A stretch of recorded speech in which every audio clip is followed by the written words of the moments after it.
Good morning, everybody. Welcome to Wealthy Wednesday. Hope everyone is well. Things are getting back to normal after Cyclone Alfred. And yeah, it's like it never really happened, for me at least. I know that there are a lot of people who are still impacted, and my thoughts are with you. And I hope everything is getting back to normal for you guys as well. All right, today we are going to talk about crypto. I love crypto. It's truly one of my favorite things to talk about. And I know that there are a lot of people who are a little bit standoffish about crypto and Bitcoin. Bitcoin is simply part of the crypto network. And today I want to help demystify a little bit of the crypto, take away some of the fear, because whether you get into crypto or not is completely 100% up to you. I'm not going to try and sell you on anything. I'm not going to try and convince you on anything. All I want to do is to help take away some of the confusion, take away some of the fear, so that your decision on whether to go into crypto or not is based on facts and not fear. Because I would hate for you to miss out on something because you didn't quite understand it and there was fear around it. And look, a lot of people don't do crypto because there is this fear of losing money. No one likes to lose money. I don't like to lose money. There is a fear that it's not safe. And there is a fear around volatility. Okay, so I'm going to talk about each of those a little bit more. And like I said, I am going to talk about Bitcoin, because Bitcoin is, if you're looking at safety, it is the safest. It is very volatile, but I'll talk about that as well. Just to give you guys a little bit of education, help you to perhaps see it differently. Okay, and again, whether you do it or don't do it, completely up to you. But I will at the end show you one way that you can start getting into Bitcoin if what I'm saying is making sense and it's something that you're interested in learning more about. Okay. All right. So let's start on those three big fears: losing money, unsafe, and volatility. So nobody likes to lose money. And I think we pretty much all have at some point lost some money. And so depending on the circumstances, those scars can still be a little bit raw. Now, the reason that people lose money in the crypto space is essentially because they're taking bad advice, or they're following someone who they don't actually know or trust. So be really careful, because there are a lot of scams out there. But this is where having that little bit of education, and if it's something that you're wanting to get into, then find someone that you know or somebody else knows who is doing what you want to do. Then check them out, follow them for a little while. Make sure they're doing what they're saying they're doing. Okay, they're not just telling you to do this, but they're doing something different, because that's not cool. You're more likely then to not lose money if you're taking advice from people who know what they're doing and they're walking their walk, they're talking their talk. The other reason that you can lose money in it is if you're putting in more than you can afford to lose. Okay, basically, when you go into whether it's stocks or shares or forex or anything like that, you only invest what you are prepared to lose, essentially. And as soon as you are able to recoup the initial investment that you made, a smart thing to do is to take that money off the table, take it out of the investment. So then everything else that you're then doing, you're not going to lose anything, because you've got that initial investment. You've gotten that back. Okay, so you're not playing is the wrong word, but you know what I mean. You don't have your money at risk anymore. You've managed that risk. Okay, and also, it's the classic of, if you're going into this and you do it long term, if you're wanting to do day trading and stuff like that, you really, really need to know what you're doing. But think of it like a long-term sort of thing, and you want to be buying low and selling high, not the other way around. And if you've put too much in, if you've overextended yourself, the last thing you want to do is not be able to sleep at night. So if you've overextended yourself, that's when the panic can set in. And if something goes pear-shaped, then you feel pressured to have to sell. And if it happens to be in one of the dips, and then you're selling for less than what you bought it for, then obviously you've got to lose money.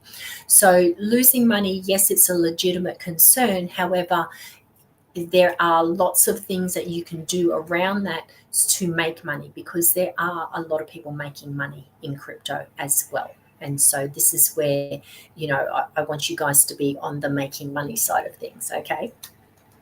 So the second fear, that it's unsafe. Now, the crypto world lives on what we call a decentralized network. So basically what that means is that it is it's very secure. It's virtually impossible to hack. Okay, if you have a look at Bitcoin's never been hacked. If you have a look at anything that is on a decentralized network, you'll find that I don't think that anything has ever been hacked. The centralized network is what we have now. So this is our current banking system. This is basically everything that we do on a commercial side of things. So we know that banks can get hacked. Our health funds can get hacked. The telecommunications, who was it, Optus or someone, one of the big telcos got hacked.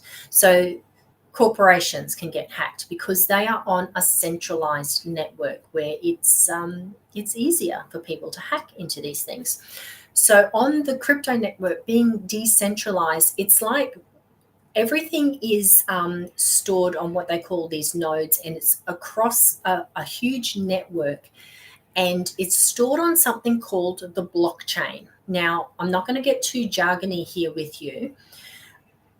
I'm going to try and explain it in very simple terms. So if you think of, so back in the day, we have ledgers, right? And we would write in the ledger, 3 cows for 2 horses and a goat, or whatever it was.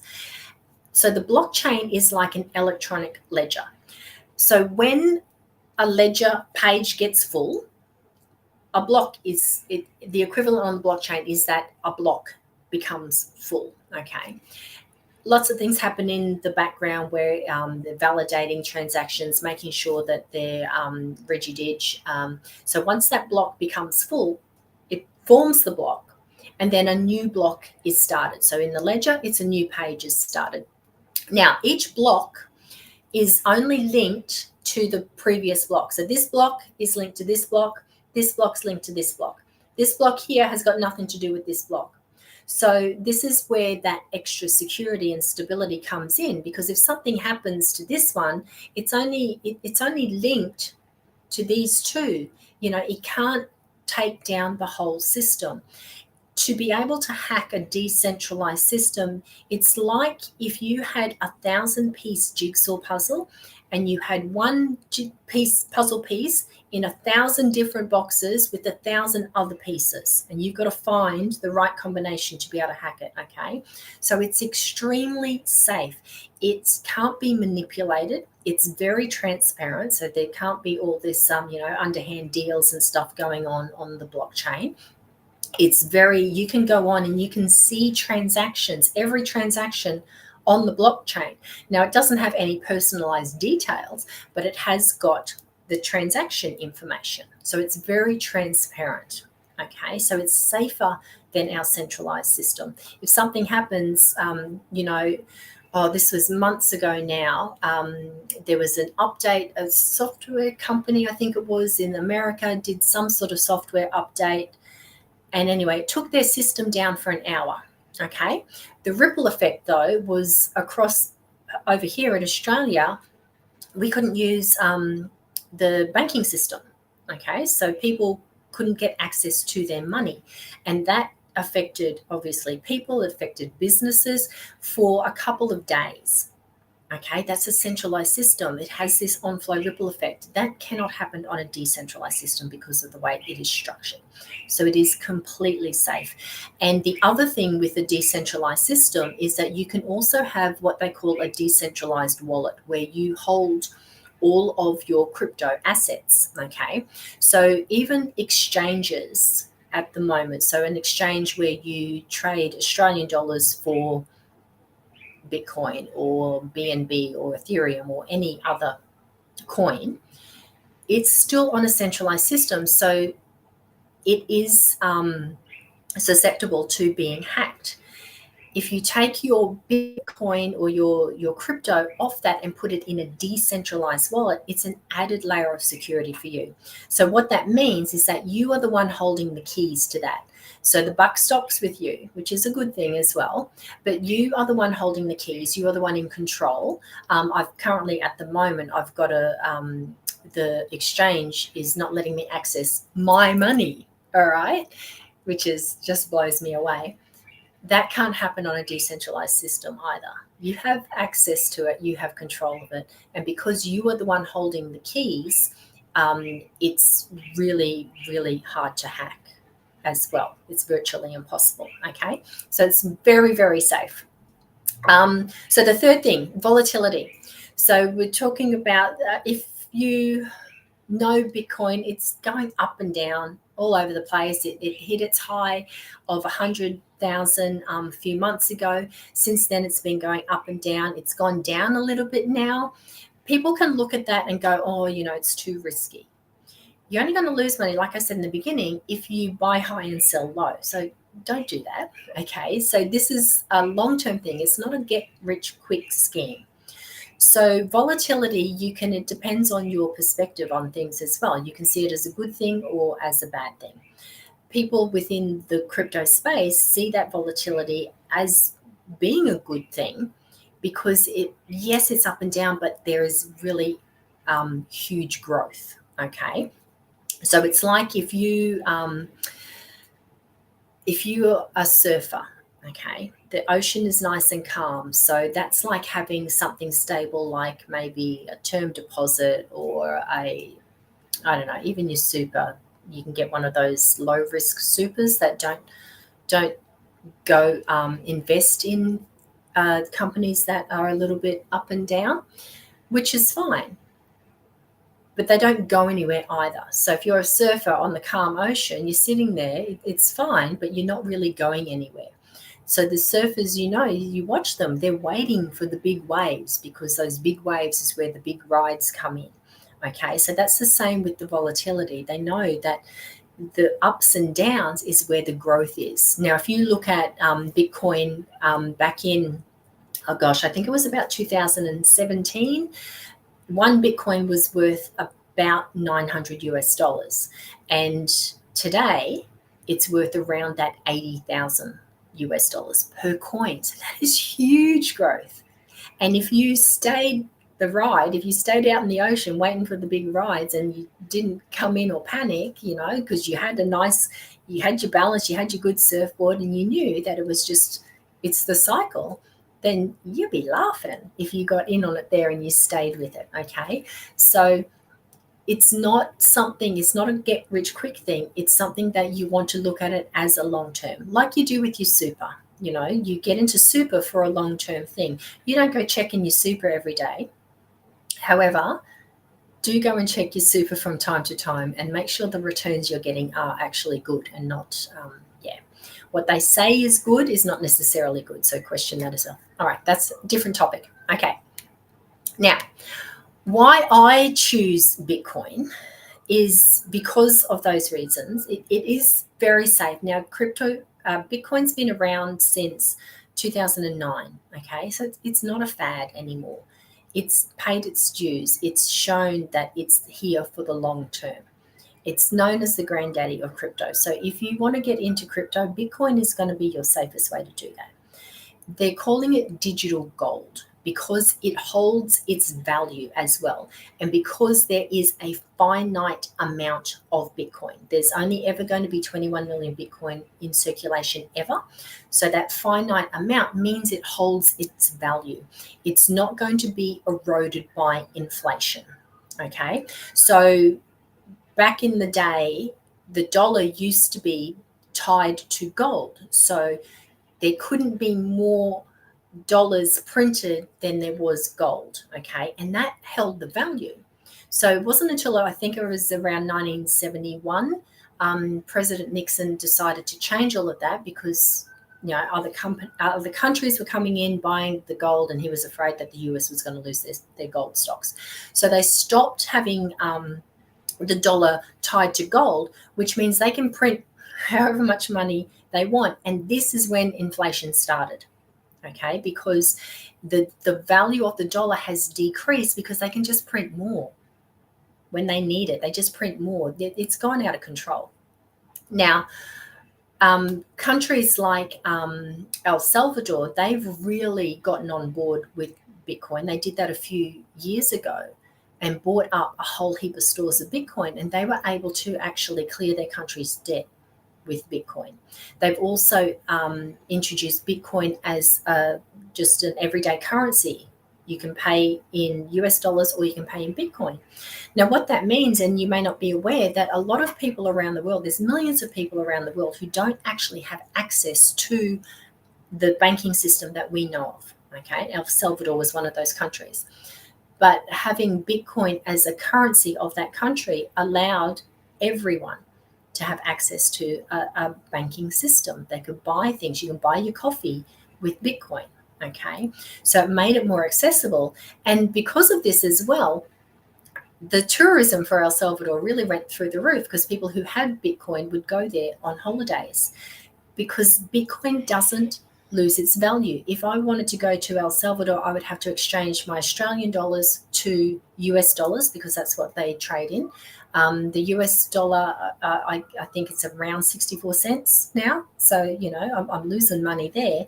But if I was to go buy things in Bitcoin, it's the same. One Bitcoin has the same equal value no matter where it is in the world, okay?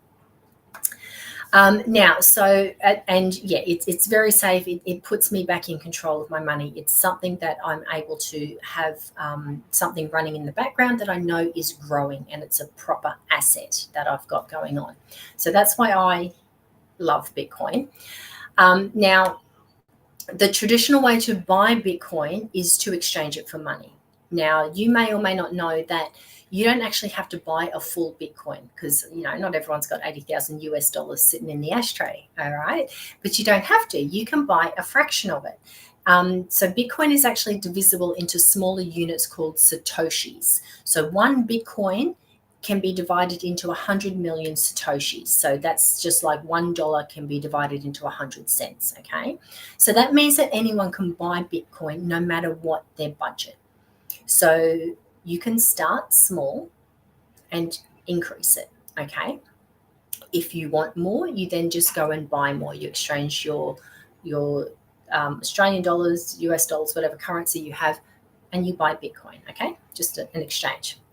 But what if you could actually get more Bitcoin? Because at the end of the day, you want to own more Bitcoin. The price is going to do what the price is going to do. You want to have as much quantity of it so that when it does reach those highs of what they're predicting, which I won't go into, you want to have, the more you have, the better off you're going to be, right?